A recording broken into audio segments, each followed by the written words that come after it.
3 बजे के भोजपुरी समाचार में अपने के स्वागत बा। नमस्कार, हम अफरोज। सबसे पहले प्रमुख समाचार। ललितपुर के स्टार अस्पताल में एक कोरोना संक्रमित की मृत्यु, मृतक की संख्या 29 हो गई। आज राष्ट्रीय धान दिवस, देश भर धान रोपाई करके मनावल जा रहा। देश के खाद्य संकट से जुगाव की खातिर उत्पादन बढ़ोतरी आवश्यक। लंबा समय से बंद रहल शेयर बाजार खुलल, सवेरे 11 बजे से दोपहर 3 बजे तक कारोबार होगी। चीन के राजधानी बीजिंग आ हुए प्रांत में फिर संक्रमण बढ़ल, आइसिंग काउंटी में लॉकडाउन लागू। नेपाल क्रिकेट संघ कैन के 4 कमिटी के पूर्णता मिलल, प्रतियोगिता कमिटी के संयोजक प्रशांत विक्रम मल्ल।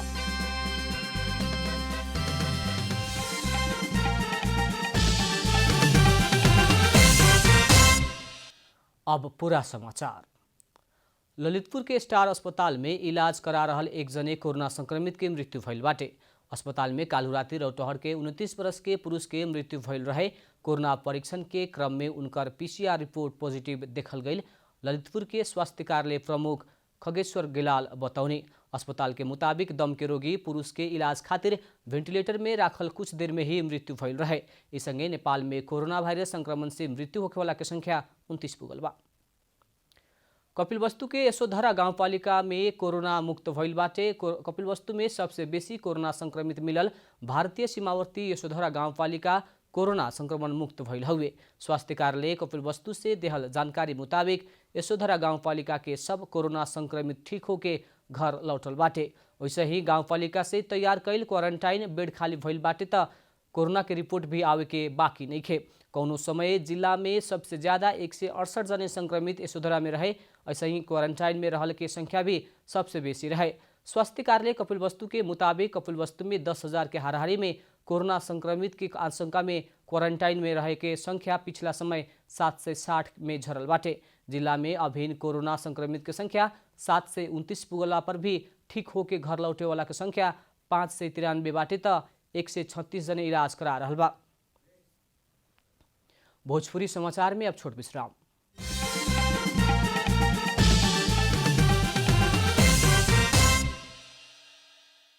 भोजपुरी समाचार में अब थप समाचार। 10-15 साल पहले धान निर्यात के इतिहास बोकल नेपाल अभिन हर साल 30 अरब रुपया से ज्यादा के चाउर किन के रहल बाटे। धान चाउर के पर निर्भरता कम करे के खातिर आज देश के संभावित खाद्य संकट के अवस्था से जोगावे वाला धान उत्पादन में बढ़ोतरी करे पड़े के देखल गइल बा। विश्व के 3.5 अरब जनसंख्या के आधारभूत खाद्य बाली धान खाद्य आ पोषण सुरक्षा खातिर लोग के आवश्यक कैलोरी के प्रमुख स्रोत है। विश्व में 16 करोड़ 71 लाख हेक्टेयर में धान खेती होके 78 करोड़ 20 लाख मीट्रिक टन धान उत्पादन होके के तथ्यांक बाटे। ओकर 90% उत्पादन आ खपत एशियाली देश सबके ही भरोसे बाटे। उत्पादन के दृष्टिकोण में चीन विश्व में ही सबसे बेसी धान उत्पादन करे वाला देश है। ओकरा बाद भारत, इंडोनेशिया, बांग्लादेश, वियतनाम प्रमुख धान उत्पादन करे वाला देश है। उत्पादन के दृष्टिकोण से नेपाल 17वां स्थान में पड़ेला। इन्हें आर्थिक, सामाजिक तथा सांस्कृतिक दृष्टिकोण से धान नेपाल के रूप में महत्वपूर्ण बाली है। नेपाली के जन्म से लेकर मृत्यु तक के कर्म आ पर्व सब में धान के प्रयोग बहुत ही जरूरी बा। समुद्री सतह से 60 मीटर से संसार के ही सबसे उच्च स्थान जुमला के छुमचौर में 3050 मीटर ऊंचाई में भी धान के खेती होखेला। नेपाल में खेती होखे वाला कुल क्षेत्रफल के 47% जमीन में धान खेती होखल सरकारी तथ्यांक में उल्लेख बाटे। उत्पादन के हिसाब से तराई के 70% हिस्सा धान खेती ओगटले बाटे। नेपाल में वार्षिक 1.5 खरब रुपया बराबर के धान आ एकर उप उत्पादन सब उत्पादन होखेला। कुल ग्राहस उत्पादन में कृषि के योगदान 26.50% रहल आ ओमे 15.35% योगदान धान के ही रहल सरकार जानकारी देले बा। कुछ दशक पहले धान निर्यात के इतिहास बोकल धान खेती पोषण सुरक्षा राष्ट्रीय अर्थतंत्र चलायमान योगदान करे वाला खेती के रूप में बाटे। आर्थिक वर्ष 2076-77 के तथ्यांक मुताबिक 14,58,000 हेक्टेयर क्षेत्रफल से 55,50,000 मीट्रिक टन धान उत्पादन भइल बा। अभी संभाव्य उत्पादकत्व और वास्तविक उत्पादकत्व के बीच 30% के अंतर बाटे। धान के उत्पादकत्व वृद्धि खातिर गुणस्तरीय मल उन्नत बिया, भरोसेमंद सिंचाई सुविधा आ उपयुक्त प्राविधिक सेवा के सुनिश्चितता और रोजगारी के अवसर सृजना करके समृद्धि हासिल करे के दिशा तरफ उन्मुख हो सकल जाला। नेपाल के हाल प्रति बरस 30 अरब रुपया से बेसी दाम के चावल किने के पड़ रहल कृषि विभाग के तथ्यांक में उल्लेख बाटे।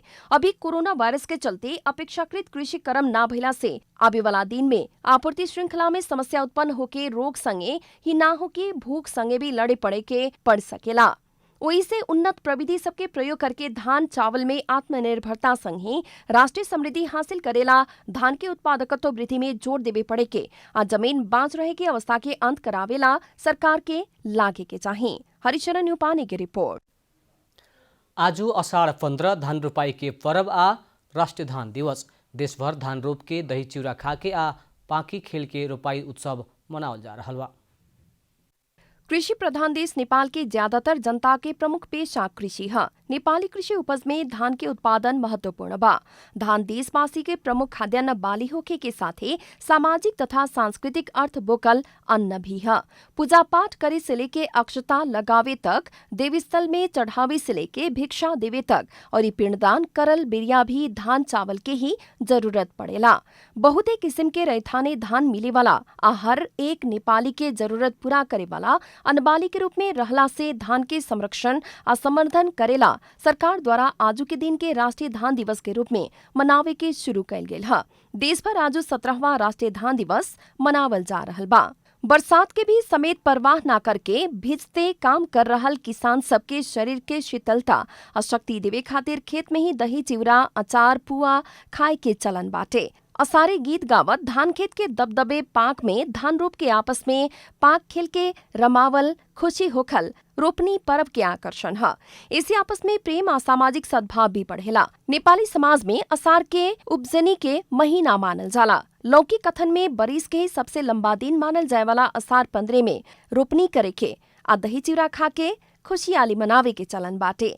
धान रोपनी से लेके सीमे भूमि के पूजा करके खले गरा में बिया के मुठा के रख के पाक के ही टीका लगा के उत्सव के रूप में मनावला से कृषिकम नेपाली समाज के सांस्कृतिक पर्व बनल बा। पिछला दिन में रोपनी के महोत्सव के रूप में मनौला से पर्यटन प्रवर्धन के उत्पादन भी बनावल गइल बा। विश्व के सबसे उच्च स्थान में धान खेती होखे वाला नेपाल के जुमला में काली मार्सी, जुमली मार्सी धान रोपे के रोपनी के सांस्कृतिक महत्व ही बाटे। आजकल हाइब्रिड धान के प्रयोग बढ़ल कारण नेपाली प्रकृति में पैदा होके संस्कृति बोकल रैथाने धान के प्रजाति विलुप्त होते जा रहल बा। एकर संरक्षण करेला आ धान खेती के प्रवर्धन करे के उद्देश्य के साथ राष्ट्रीय स्तर में रोपनी करके धान दिवस मनावल जाला। अषाढ़ 15 के कृषि सभ्यता आ महत्व बुझे वाला बुझावे वाला पर्व के रूप में भी लेहल गइल बा। युवा पीढ़ी के वैदेशिक रोजगारी में जात समय देश के खेतबाड़ी बाँझे रहे के आ खाद्यान्न आयात में वृद्धि भइल वर्तमान अवस्था में ई पर्व के संदर्भ औरी बढ़ल बाटे।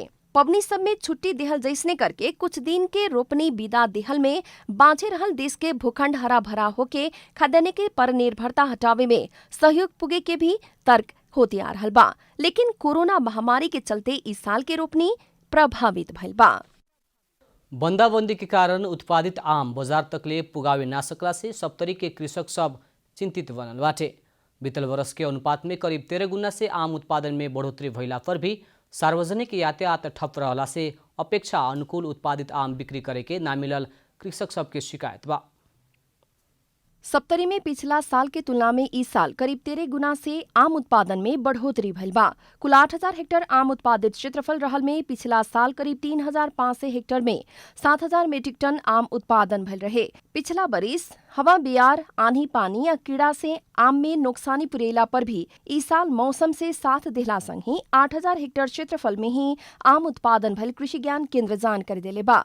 इस साल सप्तरी में 96,000 मीट्रिक टन आम उत्पादन भइला पर भी लॉकडाउन के कारण सार्वजनिक यातायात न चलला बाद उत्पादित आम बाजार तक पहुंचावे नहीं खे सकल गइल। 70 रुपया चलती पहले अपनी कहे 30 रुपया दियो ना, 20 रुपया दियो ना। आता किसान सब मर रहल छे, गाछी में बानर हैरान कर छे। एता सजा आबि त दिबे करे की करे। हाम्रो यहाँलाई सरकारले राम्रोसँग व्यवस्था गरिदिएको भए त्यो बजार व्यवस्थापनमा पनि हामीहरूलाई पनि घाटा हुँदैन थियो सायद, अनि राम्रोसँग पनि हामीहरूलाई पनि आम्दानी हुन्थ्यो त। उन्हें कृषि ज्ञान केंद्र राजविराज के मुताबिक लॉकडाउन के कारण समस्या में पड़ल कृषक सब खातिर प्रदेश सरकार से राहत के कार्यक्रम लियावल गइल बा। जौन मुताबिक कृषक सबके सूची संकलन के काम हो चुकल केंद्र के प्रमुख राजेंद्र प्रसाद यादव बतौले बानी। राहतमा आँप लगायत अन्य कृषि बालीमा पनि यदि कोभिड-19 को कारणले गर्दा किसानलाई मर्का परेको छ भने किसानबाट हामीले आह्वान गरेका थियौँ। त्यो राहतको आवेदनहरू आएको छ र त्यसको अहिले विश्लेषण भइरहेछ, कम्प्युटर इन्ट्री भएको छ र उनीहरूलाई 4-5 दिनभित्रै हामीले उसको प्रकाशित हुन्छ र उनीहरूले किसानहरूले हात परेको किसानहरूले केही राहत पाउँछ। सप्तरी में लोकमार्ग आसपास में कंचन रूप से लेके बलान नदी तक खास करके महुली, जंडोल, मैना कड़ेरी, श्रीपुर, मधुपट्टी, शंभुनाथ, बगधुआ और रूपनगर आम के पकेट एरिया रहल में मालदा, बम्बई, दशहरी, कलकतिया, आम्रपाली, नेगड़ा, बीजू, सरही, किशुनभोग जात के आम के खेती होखेला। सप्तरी से विद्यानंद राम की रिपोर्ट। अब आर्थिक समाचार।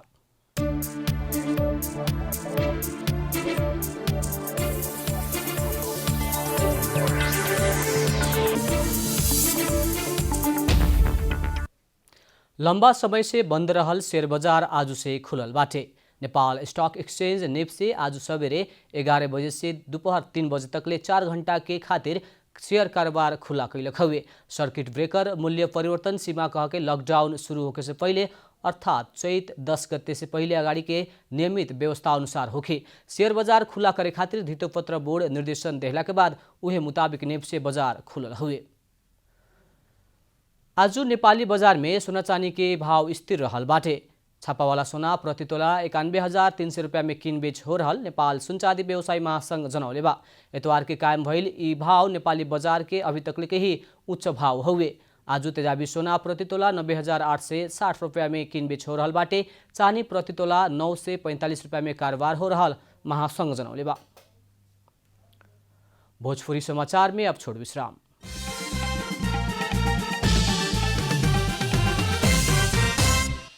भोजपुरी समाचार में अब अंतर्राष्ट्रीय समाचार। कोरोना वायरस संक्रमण के नया श्रृंखला के बाद चीन के राजधानी लगे के करीब 5 लाख जनसंख्या रहल क्षेत्र आंगसिंग काउंटी में फिर लॉकडाउन लागल बाटे। लॉकडाउन लागू भइला के बाद अब उस क्षेत्र के परिवार के एक सदस्य के ही दिन में एक बेर खाद्यान्न और दवाई जन्य आ अति आवश्यक वस्तु किने खातिर बाहर निकले के अनुमति देहल गइल बा। चीन पहिलका चरण में कोरोना संक्रमित के पूर्णतया नियंत्रण में रहल घोषणा कैला पर भी कुछ समय के बाद समुदाय में ही संक्रमण फैलल के आशंका में बीजिंग लगे के सिनफादी क्षेत्र के बस्ती सबके बंद करके परीक्षण कैले रहे। चीन के राजधानी बीजिंग आ पड़ोसी हुबेई प्रांत में पिछला समय फिर संक्रमण दिखाई देला के बाद सरकार स्थानीय बस्ती सबके दोसर क्षेत्र के संपर्क से दूर रखले बा। अब खेलकूद समाचार।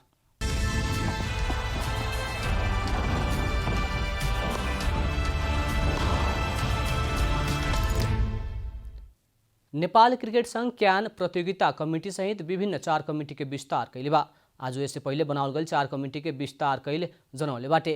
क्यान प्रतियोगिता committee, technical committee, financing committee या मीडिया कमिटी में के सदस्य थप करके कमिटी विस्तार कैलक हुए। इससे पहले क्यान संयोजक चयन कर 4 कमिटी बनौले रहे, लेकिन कमिटी में सदस्य सब ना रहे। प्रशांत विक्रम मल्ल के संयोजकत्व में रहल प्रतियोगिता कमिटी में दाऊद अंसारी, ऋषिराम गौतम, विक्रम बिष्ट आ कई साल विष्ट के सदस्य रखल जनौले बाटे। अंत में प्रमुख समाचार फिर एक बेर। ललितपुर के स्टार अस्पताल में एक कोरोना संक्रमित की मृत्यु, मृतक की संख्या 29 पुगल।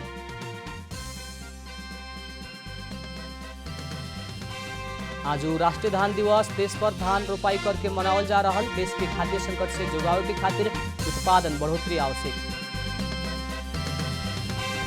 लंबा समय से बंद रहल शेयर बाजार खुलल, सवेरे 11 बजे से दोपहर 3 बजे तक ले कारोबार।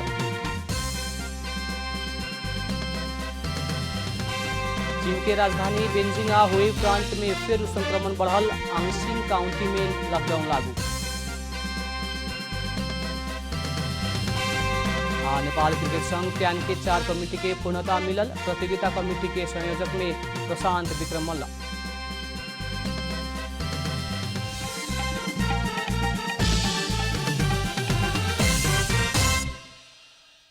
भोजपुरी समाचार अभी खातिर इतना ही। जनता द्वारा जनता खातिर प्रसारित जनता टेलीविजन के कार्यक्रम सब यूट्यूब, ट्विटर, फेसबुक आ हमने के वेबसाइट जनतासमाचार.com में भी पढ़ा देख सकत बानी। सूचना में अपने के सहभागिता, समय में समाचार हमने के प्रतिबद्धता। प्रणाम।